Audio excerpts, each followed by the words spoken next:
ज्ञान सागर के इस बोधमय प्रोग्राम में मित्रों आपका एक बार पुनः स्वागत है। काफी समय से ज्योतिष की चर्चा चल रही है। ज्योतिष के योग, कैसे कैसे योग मनुष्य के जीवन में कैसी खिलावट ले आते हैं। योग ऐसे समझें जैसे पर्व आ गए, जैसे कोई उत्सव आ गया जीवन में। हर व्यक्ति चाहता है मेरी जन्मपत्री में कौन कौन से सुंदर योग हैं। क्या मेरी जन्मपत्री में धनवान होने का योग है? मेरे पास मकान हो, यश कीर्ति हो, संतान हो, सुंदर पत्नी हो, अच्छे मित्र हो, एक अच्छी सी नौकरी हो, वाहन हो, गाड़ी हो, कौन नहीं चाहता। जन्मपत्री का एक योग जिसे अधियोग कहा जाता है, आज इसी की चर्चा करते हैं।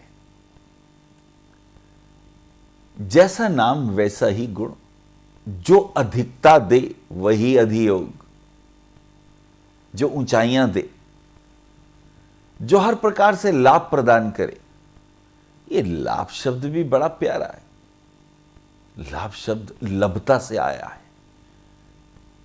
जैसे शरीर को क्या लभता है? आत्मा। आत्मा उपलब्ध है शरीर को, ये शरीर का लाभ है।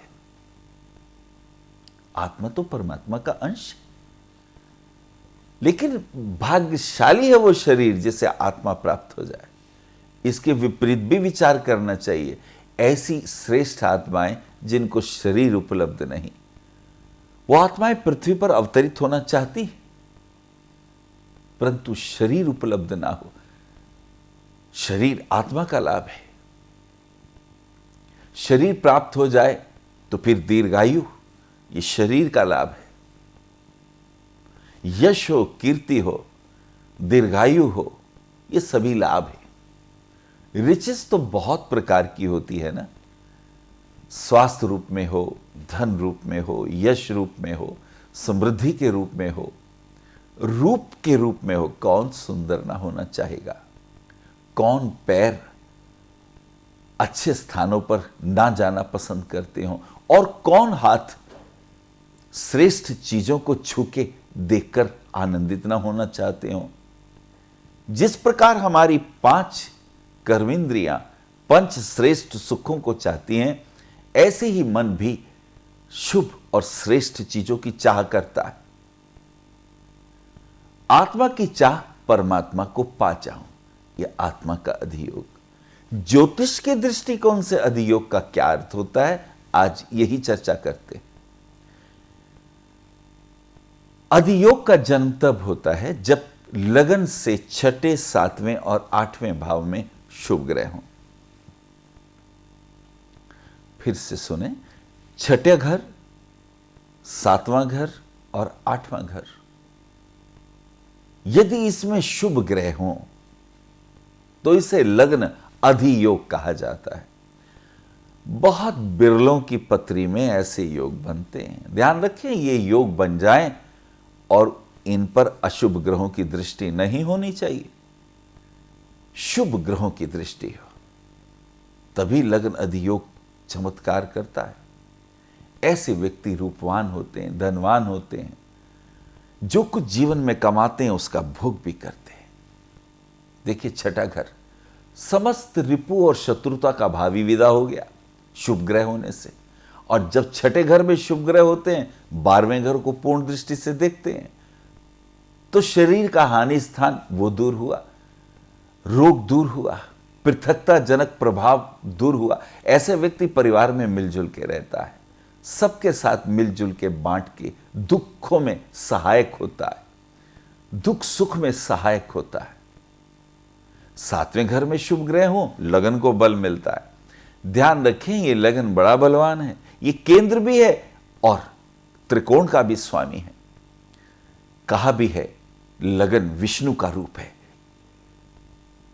केंद्र स्थान जैसे प्रथम, चतुर्थ, सप्तम और दशम भाव विष्णु के रूप है, और त्रिकोण भाव जैसे प्रथम, पंचम और नवम साक्षात लक्ष्मी के रूप हैं। यदि छठे घर 7वें और 8वें में शुभ ग्रह हो, अशुभ ग्रहों की दृष्टि ना हो, लग्न आदि योग हो जाता है। अष्टम में जब शुभ ग्रह होता है तो द्वितीय भाव को पूर्ण दृष्टि से देखता है। दूसरा घर ज्ञान का, निजता का, परिवार का, चरित्र का, वाणी का, मधुरता का। दूसरे घर को जैसी शुभ ग्रहों की दृष्टि प्राप्त होती है, व्यक्ति के बोलने में जैसे सम्मोहनी आ गई हो, व्यक्ति बात करता है, दूसरे के हृदय पे छा जाता है। उसकी उपस्थिति ही चमत्कार करती है। अक्सर जो आशु कवि होते हैं, जिनको वाणी पे कमांड होता है, आप अपने प्रधानमंत्री को देखें, अटल बिहारी वाजपेयी जी की पत्री में यह दुर्लभ योग है। अमिताभ बच्चन को देखें, बहुत से लोग हैं जिनकी वाणी में चमत्कार है। शर्मिला टैगोर को देखें, वाणी की अभिव्यक्ति तो देखें, उल्लास, ये सभी लोग जादूगर हैं बोलने में। और इसके लिए द्वितीय भाव पर शुभ ग्रहों की दृष्टि चमत्कार करती है। इसे लग्नति योग कहते हैं। लेकिन ध्यान रखिए, इन योगों पर अशुभ ग्रह की दृष्टि ना हो। ऐसे ही एक चंद्र आदि योग होता है। चंद्रमा से भी छठे, 7वें, 8वें शुभ ग्रह पड़ जाए। जैसे लगन के प्रति यह भाव पैदा हुआ, ऐसी चंद्रमा से भी छठे, 7वें, 8वें शुभ ग्रह हो और चतुर्थ स्थान पर कोई पाप ग्रह ना हो और इन योगों को अशुभ ग्रहों की दृष्टि प्राप्त ना हो, इसे चंद्रादि योग कहते हैं। लगन से शरीर पुष्ट हुआ, चंद्रमा से मन पुष्ट हो जाता है। कहते हैं ना, चंद्रमा मन सोचाता। चंद्रमा ऐसे समझे जैसे जो सोचा वो कहा भी, भावों की अभिव्यक्ति होने लगी, हृदय के तल पे नाचने लगे। मीरा कहती ना, पद घुंघरू बांध मीरा नाची रे। भावों की अभिव्यक्ति के लिए चंद्रमा का पुष्ट होना आवश्यक है। चंद्रमा ऐसे जैसे रस रूप, फूल खिला है उसमें रस ही नहीं तो क्या फूल हुआ। व्यक्ति वो जिसकी उपस्थिति लोगों में प्रेम भाव की वृद्धि करे। ईसा मसीह कहते हैं, प्रेम ही ईश्वर है, प्रेम ही तो भक्ति की अगली पादान है। प्रेम और प्रेम से आगे भक्ति।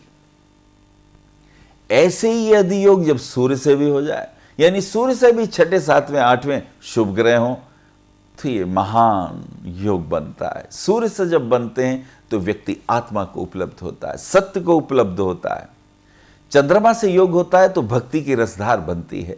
ऐसा व्यक्ति संत होते हैं, उनकी वाणी में सरसता होती है, उनकी वाणी में एक विशिष्टता होती है, एक ऊंचाई होती है। और जब सूर्य से यदि योग बनता है, छठे, 7वें, 8वें शुभ ग्रह हो और चतुर्थ भाव में कोई पापी ग्रह ना हो, तो ऐसा व्यक्ति आत्मा को उपलब्ध होता है, सत्य के प्रति बातचीत करता है, सत्य जैसे उसके अंदर मूर्तमान होकर प्रकट हो जाता है। अब जैसे गुरु नानक हो, कृष्ण हो, राम हो, कबीर हो, चैतन्य महाप्रभु हो, गोरख हो, बहुत पुष्प हैं। बुद्ध हो, महावीर हो, मोहम्मद हो, सोक्रेटिस हो, अरिस्टोटल हो, चिंतक तो बाहर के भी हैं। सूर्य से जब ये योग बनता है तो ध्यान रखिए, वो व्यक्ति सत्य के लिए जीता है। और आज के युग में तो आचार्य रजनीश, जिन्हें ओशो भी कहा जाता है, उनसे कौन परिचित ना होगा व्यक्ति। ये भारतवर्ष में जैसे कृष्ण अपने समय में 5000 साल पहले आए, ये भी हजारों साल पहले आ गए। इस प्रबुद्ध चेतना को समझने में बहुत समय लगेगा, लेकिन भाग्यशाली है ये धरती।